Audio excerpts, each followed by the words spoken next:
ভাইরা, বাইবেলে একটি সুন্দর বাক্য রয়েছে, যেটা আছে জিরোমিয়াতে 20 অধ্যায় 10 পদ, যা বলে, কারণ আমি অনেকের পরিবাদ শুনিতেছি, চারিদিকে ভয় রহিয়াছে, তোমরা অভিযোগ করো এবং আমরাও উহার নামে অভিযোগ করিব।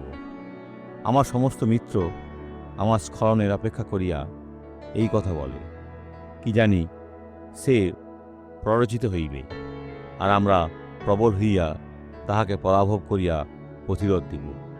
সদাপ্রভুতে নির্ভর করতে থাকুন। খ্রিস্টকে ধরে রাখলে আপনি সফল ও বিজয়ী ব্যক্তি হবেন। বিশ্বাস থেকে সরে যাবেন না।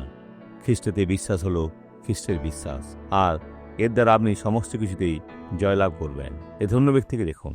ডক্টর সোয়ার্স, ওনার পায়ে সমস্যা ছিল।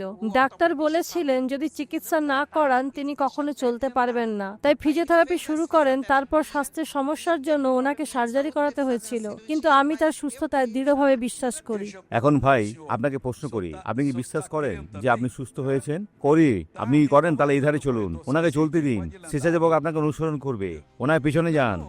ভাই, এখন ফিরে আসুন, ফিরে আসুন, ফিরুন, ফিরে আসুন। হয়েছে ভাই, আপনি কি বলেন? আমি সুস্থ, আপনি সুস্থ। কত সুন্দর বিষয়। ভাইরা, সুন্দর হাসিটা দেখুন।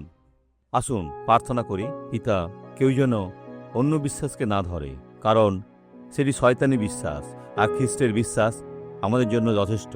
আমি এনাকে আশীর্বাদ করতে ব্যবহার করি। যিশুর নামে ঈশ্বরের কাছে আশীর্বাদ লাভ করুন। আমেন।